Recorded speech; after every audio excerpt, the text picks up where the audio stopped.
Hi hello brothers and sister. நீங்கள் நம்ம பார்க்க போகிறது பிளாக் புல்லட்டில் சீசன் 1 எபிசோட் 2 தான் பார்க்க போகிறோம். மறக்காமல் நம்ம சேனல் புதுசாக யாராவது வந்தால் சப்ஸ்கிரைப் பண்ணிங்க, அப்படியே பெல் ஐக்கன் ஆன் வச்சுங்க. அப்போ நம்ம போகிற வீடியோட நோட்டிஃபிகேஷன் உங்களுக்கு உடனே வரும். இதுக்கு முன்னாடி போட்ட எபிசோட பார்த்துட்டு வரீங்கன்னா கண்டிப்பாக இந்த எபிசோடும் உங்களுக்கு பிடிக்கும்.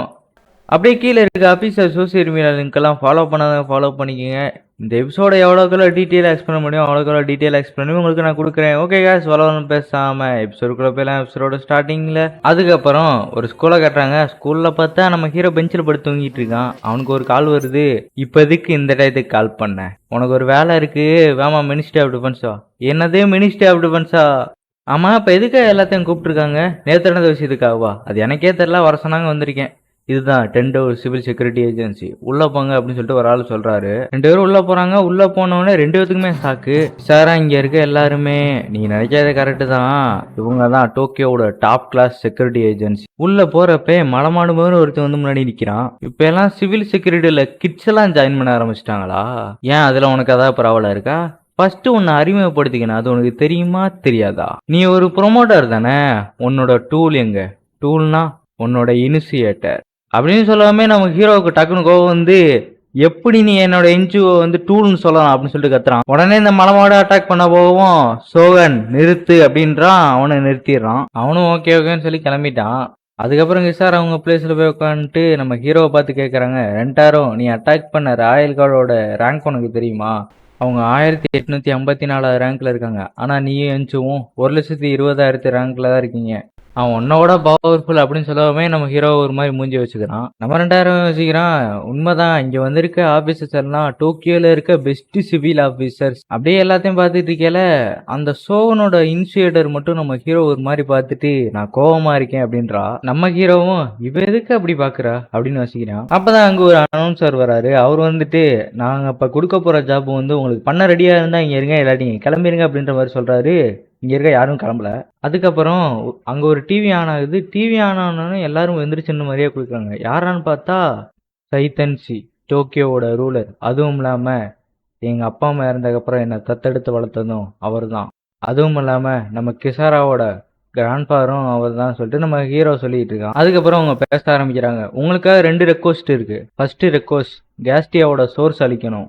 நேற்று அந்த கேஸ்டியாவால் டோக்கியோ ஏரியாவே அஃபெக்ட் ஆச்சு. அண்ட் அனதர் ஒன், அந்த கேஸ்டியாவை வச்சு அதுக்குள்ள இருக்க கேஸ் எடுத்துட்டு வரணும். அந்த கேஸ் எடுத்துட்டு வரவங்களுக்கு 100 கோடி yen ரிவார்டா தரப்படும். என்னது 100 கோடி என்னன்னு சொல்லிட்டு எல்லாருமே ஆச்சரியமா வந்து பாத்துக்கிட்டு இருக்காங்க. அப்போன்னு பார்த்து நம்ம ஹீரோயின் கை தூக்கி ஒரு டவுட்ன்றாங்க, என்னோட ப்ரொமோட்டரே வந்து சிங்கிளா நின்று அந்த கேஸ்டியாவை தோக்கக்கூடிய அளவுக்கு ஸ்ட்ரென்த் இருக்கு, அப்புறம் எதுக்கு டோக்கியோல இருக்க ஒட்டுமொத்த சிவில் ஆபீசர் சொன்னீங்க? அப்ப அந்த அளவுக்கு பெரிய மேட்டரா இருக்கா?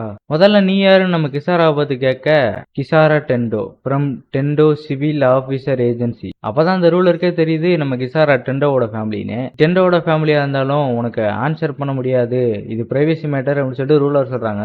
இப்படி இவங்க எல்லாம் பேசிட்டு இருக்கையில பின்னாடி ஒரு சிரிப்பு சவுண்டு. யாரான்னு பார்த்தா அதே மாஸ்க் மண்டை.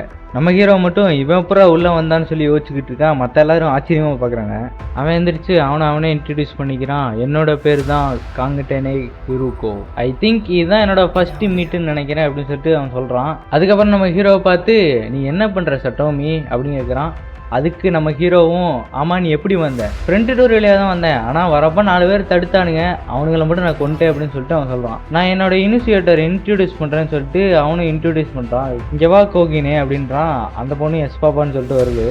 அந்த பொண்ணு வந்துட்டு ஐ எம் கோகினேன்னு சொல்லிட்டு இன்ட்ரடியூஸ் பண்ணிக்குது. அந்த மாஸ்க் மட்டும் என்ன சொல்கிறான், இவ தான் என்னோட இனிஷியேட்டர், அதுவும் இல்லாமல் இவனோட டாக்டர் அப்படின்றான். ஆமா நீ எதுக்கு இங்கே வந்திருக்குன்னு சொல்லிட்டு அந்த மாஸ்க் மட்டும் என்ன பார்த்து கேட்க, ஏதோ ஒரு ரேஸ் நடக்குதான், அந்த ரேஸில் யார் ஃபர்ஸ்ட் அந்த கேஸ்டியாவை தோக்கடிச்சு அந்த இனிரிட்டி ஆஃப் 7 ஸ்டார்ஸ் எடுக்கிறாங்கன்ற பார்க்க நான் வந்திருக்கேன் அப்படின்றான். என்னது இனிரிட்டி ஆஃப் 7 ஸ்டார்ஸா? அப்படின்னா என்னன்னு கேட்க, ஆமா நீ அந்த கேஸ்க்குள்ள என்ன இருக்குன்னு கேட்டால அதுக்குள்ள அதான் பாருக்கு. இவன் இந்த உண்மையை சொல்லாமே அந்த ரூலர் ஒரு மாதிரி பார்க்குறாங்க. அதுக்கப்புறம் அந்த மாஸ்க் மட்டும் சொல்கிறான், வேணா நம்ம ஒரு போட்டி வச்சுக்கலாம், நம்மள யாரு வந்து அந்த கேஸை ஃபர்ஸ்ட் எடுக்கிறாங்கன்னு பார்க்கலாமா, ஜெயிக்கிறவங்க வந்து தோக்குறவங்கள அவங்க கையாலே கொல்லணும் அப்படின்னு சொல்லிட்டு அவன் சொல்ல எல்லாருமே கடுப்பாயிடுறாங்க. முக்கியமாக அந்த அடிமாடு ரொம்ப கடுப்பாயிட்டு அடிக்க போறான். அவன் அடிச்சது வந்து ஒரு ஷீல்டு மாதிரி தடுத்து அவனையும் தூக்கி அடிச்சது. அதுக்கப்புறம் எல்லாருமே ரொம்ப கடுப்பாயிட்டு எல்லாருமே ஷூட் பண்ண ஆரம்பிக்கிறாங்க.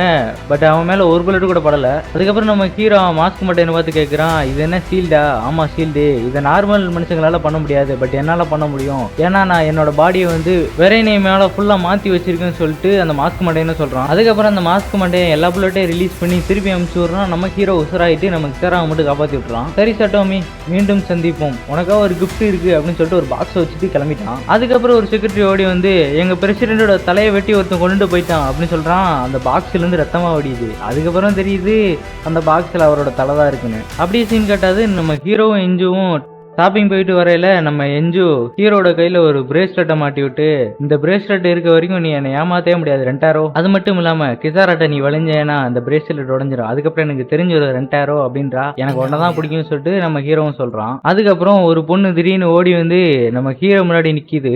பின்னாடியே 2 போலீஸ் துரத்திட்டு வந்து அந்த பொண்ணை பிடிச்சிடுறாங்க. அந்த பொண்ணு வந்து கை நீட்டி நம்ம எஞ்சு முன்னாடி எனக்கு ஹெல்ப் பண்ணு அப்படின்னு சொல்லிட்டு அந்த பொண்ணு கேட்குற மாதிரியே நம்ம எஞ்சுக்கு இருக்கவும் நம்ம எஞ்சுவும் கை நீட்டுறாங்க. நம்ம ஹீரோ கை தட்டி விட்டு ஒன்றும் பண்ணாதேன்றான். என்னை ஏன் தடுத்தரன்ட்டாரோ, அவன் என்கிட்ட ஹெல்ப் தானே கேட்டா, அப்போ உனக்கு அவளை தெரியுமா? தெரியும், டிஸ்ட்ரிக்ட் 39ல இருக்கையில என் இடத்துல தான் அவளும் இருந்தா, அவளுக்கும் என்ன தெரியும், ஆனா பெருசா பேசிக்கிட்டது இல்ல. ஆனா நீ இப்படி பண்ணியிருக்க கூடாது 2000 சொல்லிட்டு அழுதுகிட்டு இருக்கா. இதை பார்த்து ஃபீலான 2000 உடனே பக்கத்துல ஸ்கூட்டியை வாங்கிட்டு எஞ்சு நீ வீட்டுக்கு போயிருன்னு சொல்லிட்டு இவன் அந்த போலீஸை ஃபாலோ பண்ணிட்டே போறான். அந்த 2 போலீஸும் என்னன்னா ஒரு இடிஞ்சு போன பில்டிங் போயிட்டு அந்த பொண்ணை சுட்டே கொண்டுறாங்க.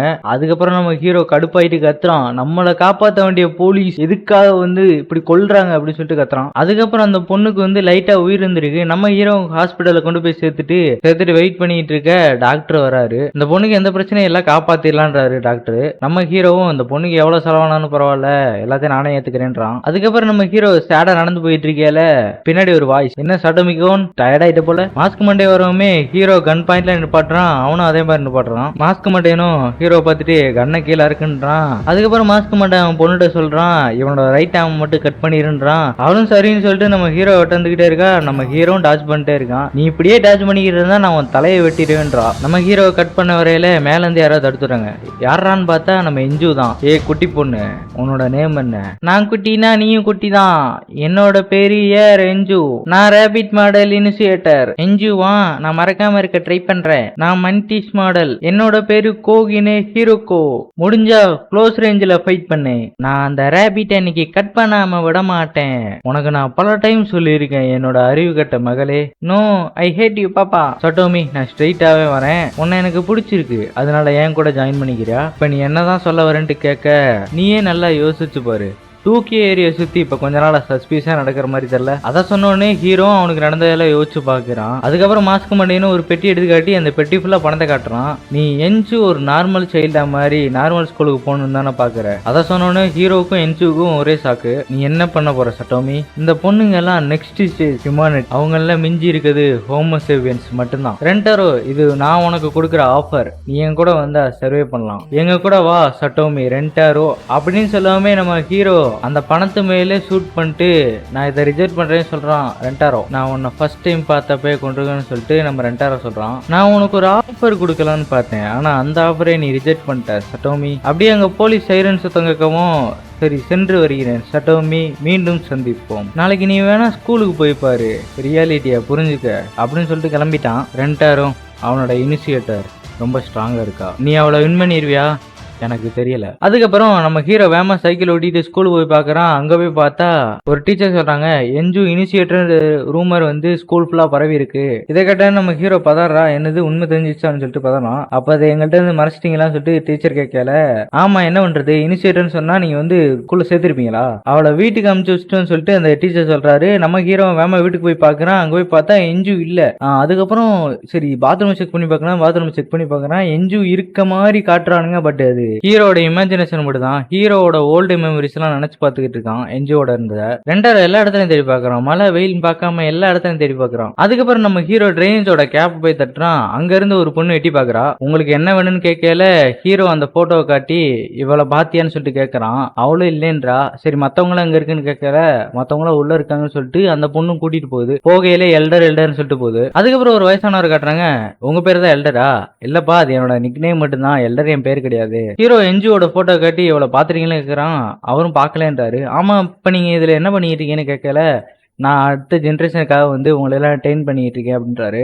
ஏன்னா உங்கள இப்ப வேணா ஒதுக்கி இருக்கலாம். பட் எதிர்காலத்துல வந்து உங்கள ஒதுக்க மாட்டாங்க. அதுக்காக வந்து உங்களோட எமோஷனல் வந்து நாங்க ட்ரெய்னிங் பண்ணியிருக்கோம்னு சொல்லிட்டு அவரு சொல்றாரு. அதுக்கப்புறம் அவரு நம்ம ஹீரோட்ட சொல்றாரு, "நீ வேணா வேற பொண்ண கூட்டிட்டு போப்பா. ஏன்னா நீங்க எல்லாம் இனிஷியேட்டர் வந்து ஒரு டூல் மாரி தானே பார்க்குறீங்க." அப்படின்னு சொல்லயில நம்ம ஹீரோக்கு டக்குன்னு கோவம் வந்து, "நான் என்ஜு என்னைக்குமே டூலா பார்த்ததே கிடையாது." அப்படின்னு சொல்லிட்டு கத்துறான். நீங்க நல்லவர் தான் இருந்தாலும் அவள டூல்ன்னு சொல்லவும், அவ மேல இந்த பாசத்தினால நான் கோவப்பட்டு அப்படி பேசிட்டேன். என்ன மன்னிச்சிருங்கன்னு சொல்லிட்டு ஹீரோ கிளம்பிட்டான். ஹீரோ போனதுக்கப்புறம் அந்த எல்டர் கூட்டத்த பார்த்து, "நீ இந்த நல்ல பையன விட்டு விலகி இருக்க தான் போறியான்னு?" சொல்லிட்டு கேட்குறாரு. அங்க யாரு இருக்கான்னு பார்த்தா என்ஜு இருக்காங்க. அதுக்கப்புறம் நம்ம ஹீரோ அந்த மலையில என்ஜுவ தேடுறான். இதோட அந்த எபிசோடு முடிஞ்சுச்சு. ஓகே காய்ஸ், இந்த எபிசோடு பிடிச்சிருந்தா மறக்காம ஒரு லைக் பண்ணிருங்க, சப்ஸ்கிரைப் பண்ணிருங்க. நெக்ஸ்ட் எபிசோட்ல மீட் பண்ணலாம். அது வரைக்கும் டாடா, பை பாய்.